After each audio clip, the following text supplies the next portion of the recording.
Hi guys! I'll be reporting understanding and defining mood disorders such as overview of depression and mania, structure of mood disorders, depressive disorders, additional defining criteria for depressive disorders, other depressive disorders, bipolar disorders, additional defining criteria for disorders. So all of that will be explained by me in the next slideshow. What is mood disorder? If you have a mood disorder, your general emotional state or mood is distorted or inconsistent with your circumstances and interferes with your ability to function. Maaari ding siya ay sobrang malungkot, tulala, umainitin o kaya depressed na. May pagkakataon naman ding sobrang masaya, may mga mood disorder.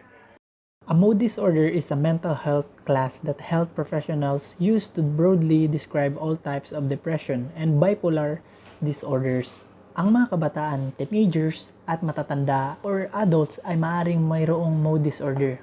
Ngunit ang mga bata and teens ay hindi palaging pareho ang sintomas sa mga adults. Mahirap din mag-diagnose ng may mood disorder sa bata dahil hindi nila palaging maipayag ang kanilang nararamdaman. Disorders are categorized under several general levels such as depressive disorders, affective disorders, or even depressive neuroses. Ang mga problemang ito ay nagrupo na sa kategoryang mood disorders dahil sa gross deviation in mode o pagbabago ng mode. The fundamental experiences of depression and mania contribute either singly or together to all the mood disorders. We briefly describe the additional defining criteria, features, or symptoms that define the specific disorders. The most commonly diagnosed and most severe depression is called a major depressive episode. The DSM-5 criteria describes it as an extremely depressed mood state that lasts at least 2 weeks and includes cognitive symptoms such as feelings of worthlessness and indecisiveness. At ganun din ang physical functions tulad ng sa hindi maayos na pagtulog o palaging nagigising, pagbabago sa panlasa o pagbabago sa timbang, o kaya walang sigla maging sa pinakamaliit na gawain ay kailangan ang overwhelming effort. The episode is typically accompanied by a general loss of interest in things and an inability to experience and pleasure from life, including interactions with family or friends or accomplishments at work or at school. Although all symptoms are important, evidence suggests that the most central indicators of a full major depressive episode are the physical changes, sometimes called somatic or vegetative symptoms, along with the behavioral and emotional shutdown as reflected by low scores on behavioral activation scales. This anhedonia reflects that these episodes represent a state of low positive affect and not just high negative affect. Ang tagal ng major depressive episode kung hindi magamot ay approximately 4 to 9 months. The second fundamental state in mood disorders is abnormally exaggerated elation o sobrang kaligayahang nararamdaman o di normal na nararamdamang kaligayahan. Ang taong ito ay nakakaramdam ng sobrang kasiyahan sa kanyang mga ginagawa. Ang ibang pasyente ay kinukumpara niya ang daily experience ng kaligayahan sa tuloy-tuloy na sexual na pagnanasa. They become extraordinarily active, hyperactive, require little sleep, and may develop grandiose plans, believing they can accomplish anything they desire. And DSM-5 highlights this feature by adding persistently increased goal-directed activity or energy to the criteria.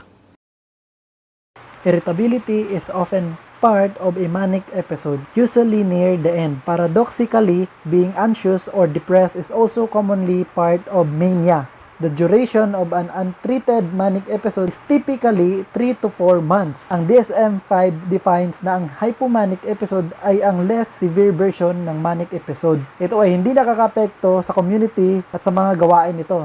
Ito din ay tatagal lamang ng 4 na araw hanggang sa buong linggo. Hypo means below. As the episode is below the level of a manic episode, a hypomanic episode is not self-necessarily problematic, but its presence does contribute to the definition of several mood disorders. The structure of mood disorders. Individuals who experience either depression or mania are said to suffer from a unipolar mood disorder. because their mood remains on one pole of the usual depression mania continuum. Ang unipolar mania ay lumalabas ngunit ito ay pambihira lamang dahil sa taong may unipolar mode disorder ay nagkaroon ng depresyon. It has now been clearly established that this small group of women differs in a number of ways from the 20% to 40% of women who experience uncomfortable premenstrual symptoms that nevertheless are not associated with impairment of functioning. Criteria defining PMDD, as one can see, a combination of physical symptoms, severe mood swings, and anxiety are associated with incapacitation during this period of time. The episode is characterized as having mixed features. Research suggests that manic episodes are characterized by dysphoric, anxious, or depressive features, o tinatawag nating worried o anxious and depressed, commonly than was thought, and dysphoria can be severe. In another carefully constructed study of more than 4,000 patients, and ayon sa pag-aaral na 2/3 sa pasyente na may bipolar episodes ay mayroon ding manic symptoms na tulad ng flight of ideas, distractibility, and agitation. These patients were also more severely impaired than those without concurrent depressions and manic symptoms. The rare individual who suffers from manic episodes alone also meets criteria for bipolar mood disorder because experience shows that most of these individuals can be expected to become depressed at a later time. DSM-5 describes several types of depressive disorders. These disorders differ from one another in the frequency and severity with which depressive symptoms occur and the course of the symptoms, chronic meaning almost continuous or non-chronic. Ang dalawang factors na nagde-describe sa mood disorder ay ang kung gaano kalala at kung ito ay tuloy-tuloy o hindi. Clinical descriptions: the most easily recognized mood disorder is major depressive disorder, na kung saan ay hindi nakakaramdam ng manic or hypomanic episodes bago nagsimula o during the disorder. An occurrence of just one isolated depressive episode in a lifetime is now known to be relatively rare. If two or more major depressive episodes occurred or were separated by at least 2 months during which the individual was not depressed, ang major depressive disorder ay kinikilalang bumalik, or ang pagbabalik ay mahalaga sa pag-predict sa darating na disorder, at gayon din ay sa pagpili kung ano-ano ang nararapat na gamutan. Recurrence is important in predicting the future course of the disorder, as well as in choosing appropriate treatments. From 35% to 85% of people with single episode occurrence of major depressive disorder later experience a second episode. The investigators also found that patients who had recovered from the superimposed major depressive episode experienced high rates of relapse and recurrence. In addition to rating severity of the episode as mild, moderate, or severe, clinicians use 8 basic specifiers to describe depressive disorders. Ang basic specifiers to describe depressive disorders such as with psychotic features, mode congruent or mode incongruent, 2 with anxious distress or mild to severe, 3 with mixed features, 4 is the melancholic. Psychotic features specifier: some individuals in the midst of a major depressive or manic episode may experience psychotic symptoms, specifically hallucinations, seeing or hearing things that aren't there, and delusions strongly held but inaccurate beliefs. Patients may also have somatic physical delusions, believing, for example, that their bodies are rotting internally and deteriorating into nothing less. Some may hear voices telling them that how evil and sinful they are. Auditory hallucination. Ang hallucination at delusion ay tinatawag na mood congruent dahil sila ay directly related to depression. On rare occasion, depressed individuals might have other types of hallucination or delusions, such as delusions of grandeur, believing, for instance, they are supernatural or supremely gifted, that do not seem consistent with the depressed mood. Anxious distress specifier. the presence and severity of accompanying anxiety, whether in the form of comorbid anxiety disorders. Symptoms meeting the full criteria for an anxiety disorder, or anxiety symptoms that do not meet all the criteria for disorders. Ito yung napakahalagang dagdag sa specifier for mode disorder sa DSM-5. Sa lahat ng depressive at bipolar disorders, ang presence ng anxiety ay nagpahayag ng mas mahalagang kondisyon na mag-isip na mag-suicide or mag-suicide, or likely and predicts a poorer outcome from treatment. Mixed features specifier predominantly depressive episodes that have several, at least 3 symptoms of mania described above would meet this specifier, which applies to major depressive episodes na parehong nasa major depressive disorder. Melancholic feature specifier. This specifier applies only if the full criteria for a major depressive episode have been met, whether in the context of a persistent depressive disorder or not. Melancholic disorder ay kabilang sa somatic physical, tulad ng pagkagising ng umaga, baba ng timbang, mawala ng interest sa sex, sobrang nakonsensya, nagigilty ng sobra, adhinonia o kawalan ng interes sa mga gawain. This type is anything more than a different point on a continuum of severity remains to be seen. Tonic features specifier. This specifier can be applied to major depressive episodes whether they occur in the context of a persistent depressive order or not, and even to manic episodes. Ito ay conditions na nawala ng paggalaw na kung saan ito ay nakaposisyon sa kanyang paa at arms at doon din nananatili. Ito rin ay inugnay schizophrenia, ngunit sa bagong pag-aaral ito ay common na depression than schizophrenia. In recent theorizing, this response may be a common end state reaction to feeling of imminent response may be a common end state reaction to feeling of imminent doom and is found in many animals about to be attacked by a predator. A typical features specifier. This specifier applies to both depressive episodes, whether in the context or persistent depressive disorder or not.